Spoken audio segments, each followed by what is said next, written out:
estoy aquí desde la oficina de Sandra Maya. Nada más ni nada menos, esta mujer maravillosa es la coordinadora de desarrollo humano de Univan. Es psicóloga, especialista en gestión humana, tiene una maestría en desarrollo del talento humano, es docente, mejor dicho, tiene 20 años de experiencia y como yo les prometí que les iba a llevar a lo mejor de lo mejor, pues aquí lo tiene. Ella, como su enfoque en este momento es el desarrollo humano, nos vamos a centrar en 3 temas principales. Primero, algo que nos preguntaron mucho, que es todo lo concerniente al proceso de selección. Segundo, todo lo relacionado con la formación, los títulos, la formación versus la experiencia, que es importante. Y ella ya nos compartirá alguna apreciación de una pregunta que surgió aquí antes de hacer la entrevista frente al proceso de selección de competencias. Entonces, aquí empezamos. Les mando un besito, un abracito, ya no me van a ver más. Le cedemos la palabra entonces a Sandra. Muy buenos días, Ana Isabel, mil gracias por esta maravillosa invitación. Qué rico poder tener la oportunidad de transmitirles algo de mi experiencia y poder dar respuesta a algunas de las preguntas que hicieron hace algunos días con la invitación que les hizo Ana Isabel. Entonces vamos a hablar de algunos temas que creo que son de interés para todos. Perfecto. Muy bien.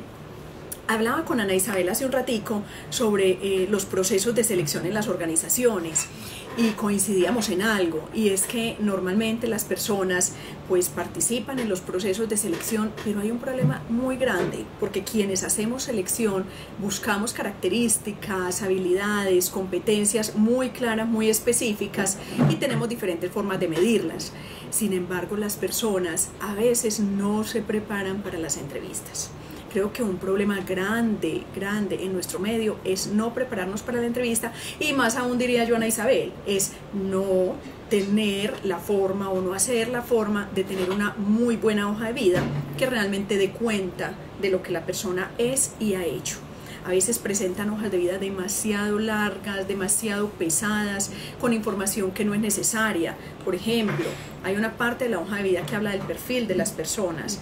En esa parte colocan ciertas habilidades personales que no deberían estar incluidas, porque eso es lo que vamos a verificar en el proceso evaluativo.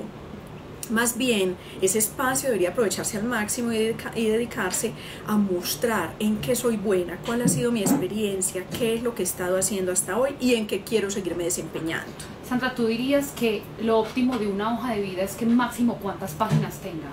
A ver, una hoja de vida debería tener como mucho 2 páginas. En 2 páginas deberíamos resumir todo aquello que ha sido nuestra experiencia.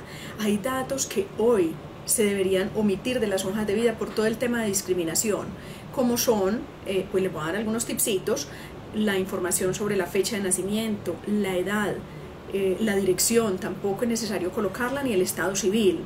Asimismo, un tema de referencias. Tengamos mucho cuidado con esta parte de las referencias. ¿Por qué? Porque a veces abiertamente estamos colocando ahí a una serie de personas con sus datos, sus cargos, sus teléfonos, y esta debe ser información que se entregue a una organización en el momento en el que vaya muy avanzada en un proceso de selección, no desde el inicio. Había alguien de la comunidad que nos preguntaba cómo enfrentarse a la pregunta de cuáles son tus debilidades. Entonces uno se siente súper corchado porque claro, todos pensamos, si yo digo una debilidad y una debilidad real, me van a filtrar en la entrevista. Entonces, ¿cómo contesto esa pregunta? A ver, Ana Isabel, la verdad es que, pues lo primero, como les decía hace un rato, es nos tenemos que preparar para las entrevistas. Como nos preparamos en el día a día, como cuando vamos a ir a una fiesta, nos tenemos que poner nuestro mejor traje y debemos saber más o menos de qué vamos a hablar. También en una entrevista tenemos que tener previstas preguntas que nos puedan hacer. Hay una pregunta que hacen o hacemos la mayoría de las personas que hacemos selección, y es: hábleme de usted, cuénteme cuáles rasgos, qué características tiene, fortalezas, oportunidades de mejoramiento. La gente antes de ir a la entrevista debería tener claridad de qué va a responder al momento de que le hagan esa pregunta. ¿Qué les diría yo? Frente a las oportunidades de mejoramiento, lo primero, ser muy sinceros y muy objetivos. Hay que hablar de sí mismo y ser transparentes. Sin embargo, hay que saber ¿qué es lo que digo? Evitemos por favor esa oportunidad de mejoramiento que todos de pronto manifestamos. Soy perfeccionista.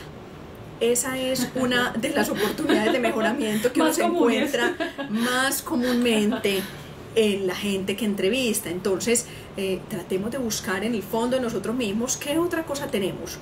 En este proceso es muy importante que la debilidad o la oportunidad de mejoramiento que se mencione, pues obviamente esté acompañada de, bueno, tengo esta debilidad o esta oportunidad de mejoramiento, pero he emprendido X, Y, Z acciones para poderla contrarrestar, para trabajarla, porque lo malo no es tener oportunidades de mejoramiento, todos la tenemos, pero lo que sí debo hacer es hacer algo con eso, saber que las debo trabajar y mejorar.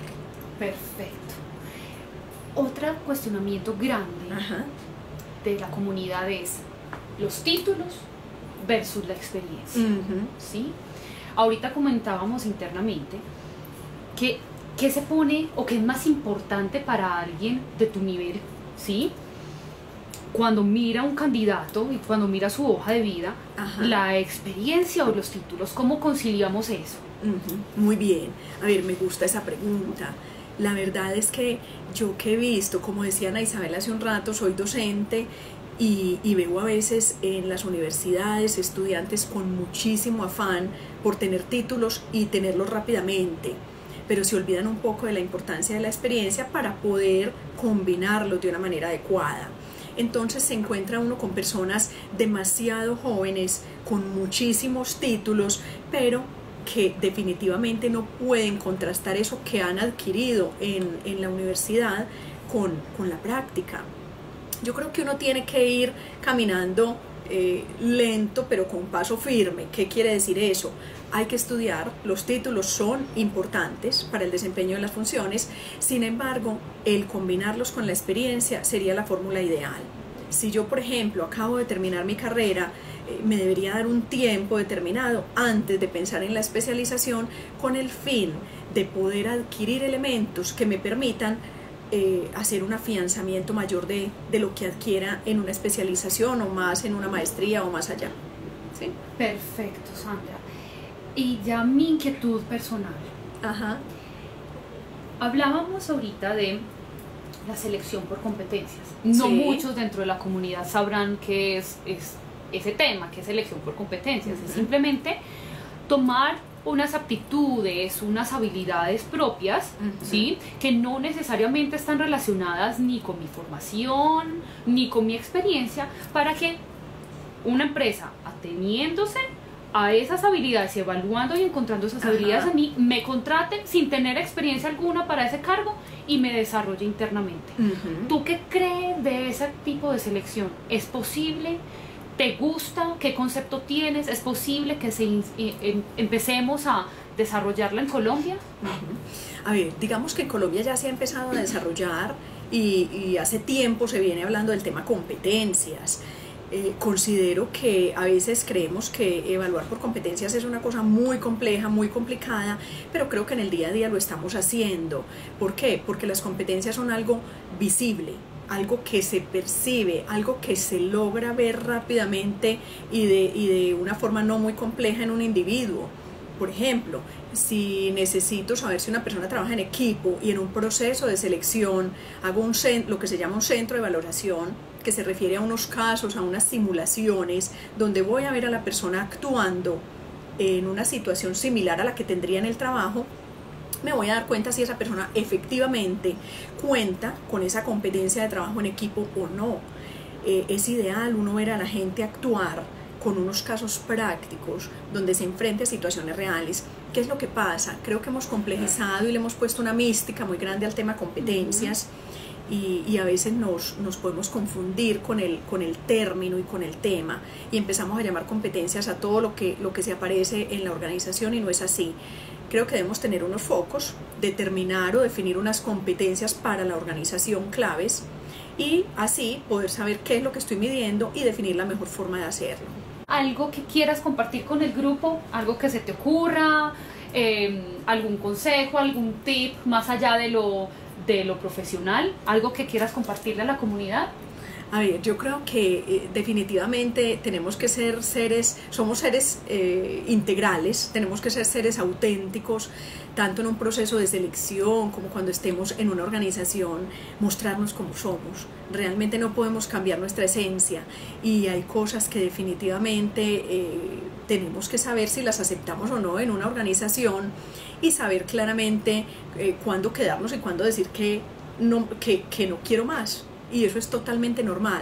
Y quiero que sepan que esto en un proceso evaluativo, cuando los entreviste una persona que realmente sepa hacer procesos de selección y analice más allá de lo que haya pasado, del motivo de retiro que hayan tenido, pues obviamente esto va a ser un tema interesante a tratar. Entonces siempre busquemos que en el ambiente laboral en el que estemos, nos estemos desarrollando como individuos, como seres integrales, y que esto nos permita también tener mucha satisfacción y mucha felicidad. Señores, ¿qué les parece? ¿Qué les parece mi invitada? Entonces, les agradezco la atención. Espero que este primer video que sacamos al ruedo sea de su agrado. Escuchamos todas sus sugerencias. Escríbanos, por favor. Esta comunidad la construimos entre todos. Por ahora, y no siendo más, les digo hasta luego. Chao, chao.